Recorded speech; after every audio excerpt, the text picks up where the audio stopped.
physically I'm fine. Now it's just a matter of like when I feel like Zion. I know the atmosphere I'd be entering based off like the playoff experience. So now it's just a matter of when I feel like Zion. I mean, sucks. I don't know how else to say it. It just sucks. I love this game. I say it over and over. For those people that think that I just want to sit on the sideline just to sit over there, I don't know why people think that. But nah, it sucks. I just want to be playing basketball for real. All right, he's not playing. Your thoughts on those comments? Don't like him. Let me say this about Zion Williamson, and I really, really, really hope that he's listening. This guy is just a fantastic talent, very, very much needed.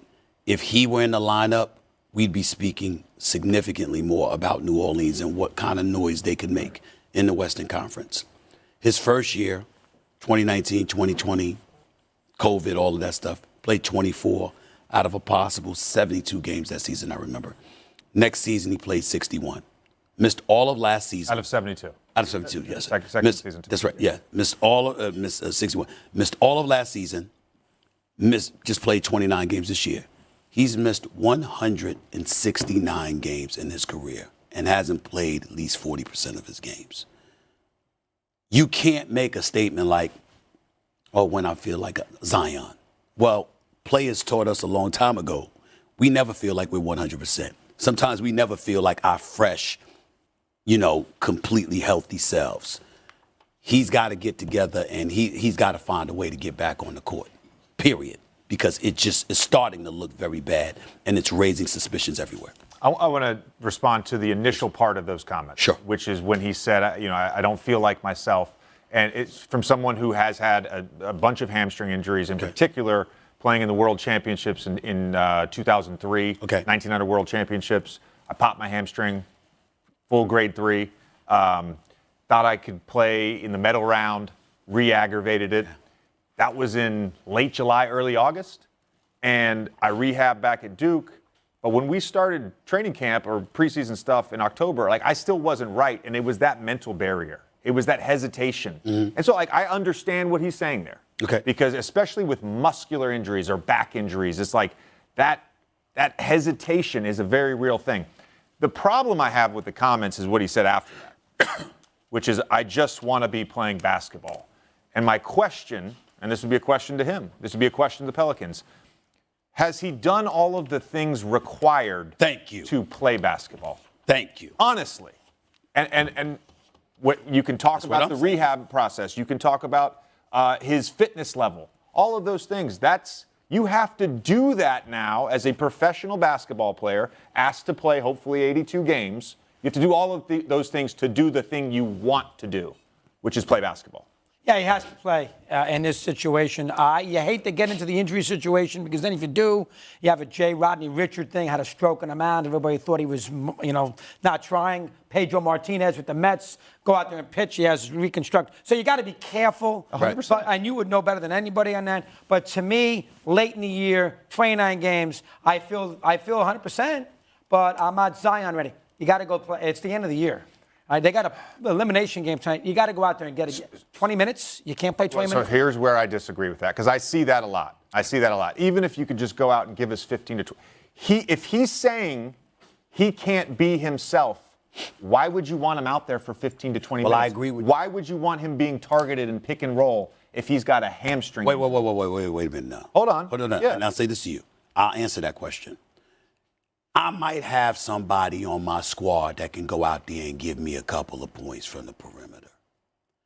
But if I got J.J. Redick at 80%, he's better than that dude at 100%. I'm going to want the 80% that J.J. Redick has to give. That's how you answer that question. And the other thing that I would say is going back to your original point, because that is what it's about. That's what we're saying when you have people out there questioning Zion. They're not looking at Zion and thinking, oh, you're faking your injury or anything like that. They're saying what you're saying. Are you doing everything that you're supposed to do, exhausting every means necessary to make sure you're ready to play? When they're questioning that and you this young, that's a problem. If you're older like LeBron James, CP3, and others, it's different. But when you're this young and people are questioning the commitment and the work ethic, you have to monitor that. You have to guard against that as a player. What you got tonight? Thunder Pelicans. Brandon Ingram's been on a tear. I've got the Pelicans, and I've got the Bulls over the Raptors. Thunder Raptors to me. Pelicans. The team will have no T to earn the number 7 seed in the Western Conference playoffs. LeBron had 30 points, 10 rebounds in the 108-102 OT win over Minnesota in the play-in. The Lakers will now face the number 2 seed Grizzlies, and that's exactly what Dylan Brooks wanted based off what he said yesterday before Memphis knew who they would face. Take a listen. I don't really dislike nobody. I just bring a competitive edge. But I wouldn't mind playing LeBron in a 7-game series. Why? The legacy's there. First time back in the playoffs, knock them out right away in the first round. They'll test us good, They got good pieces, good players, and that'll be a good first-round matchup for us. SA, reaction to what Brooks just said there? Well, first of all, I love it because he's letting you know what he wants. He wants the big challenge. Obviously, he believes they can beat him. They can pull him off. It's talking about sending home a legend in the first round. That's a direct statement from him, essentially. Yeah. He's got to play better in order for them to help him do it. I mean, what is it? I'm looking at his numbers right here, Jay. Shot 39% from the field, 32% from three-point range. He's going to have to do a little bit better because I think that the Los Angeles Lakers are going to try to force them to do that. If you're thinking about Bane and the way you talked about he's played this year and his shooting capability. And you obviously know what Ja Morant can do and what have you. I mean, who's the person that you want to take a chance on when it comes to shooting the ball? It might be Dylan Brooks at that particular moment in time. We've got to take all of those things into consideration. But for me, I love the fact that they have that kind of moxie. I thought they were a little bit out of control last year and into this season before the whole Ja Morant thing came in the fold. Once that happened, I think they got significantly more serious about their business. I think they've played better basketball since Ja returned, and I think that that's helped them because if you remember at that particular moment in time, we were looking at the Memphis Grizzlies and we saying, yeah, they talented, yeah, they one of the top 3 teams in the West, but they talking a lot of smack for somebody that hasn't won anything. At some point in time, you got to back it up and you got to deliver. I love the fact that he wants to accept this challenge. I love their swag. I love how they talk, so long as they back it up. And he obviously is somebody that is an instigator. He's one of those, he's going to be a future Hall of Fame pest. That's what he's going to be. That's who Dylan Brooks is, and I like it. I like it. Yeah, I loved it too. And I took this as a very reasonable soundbite. Okay. And I took it as a sign of respect that he was showing LeBron. I mean, he mentioned the word legacy, of course. The legacy is there. And he also said this is going to be a test. And I think this is a Memphis Grizzlies team that for the last 2 seasons, I believe that internally they have championship aspirations. Like they legitimately think that they can go out and win a championship. And the idea that in the first round, you get that test. And Rondo was on the show yesterday and he talked about how difficult it is to beat LeBron James in a 7-game series. So good for Dylan Brooks. Yeah. If that's what they want. You bring up the offensive stuff with Memphis again, because I know we had talked about it earlier. Sure. And I'll keep hammering this point home because I think it's important. Okay.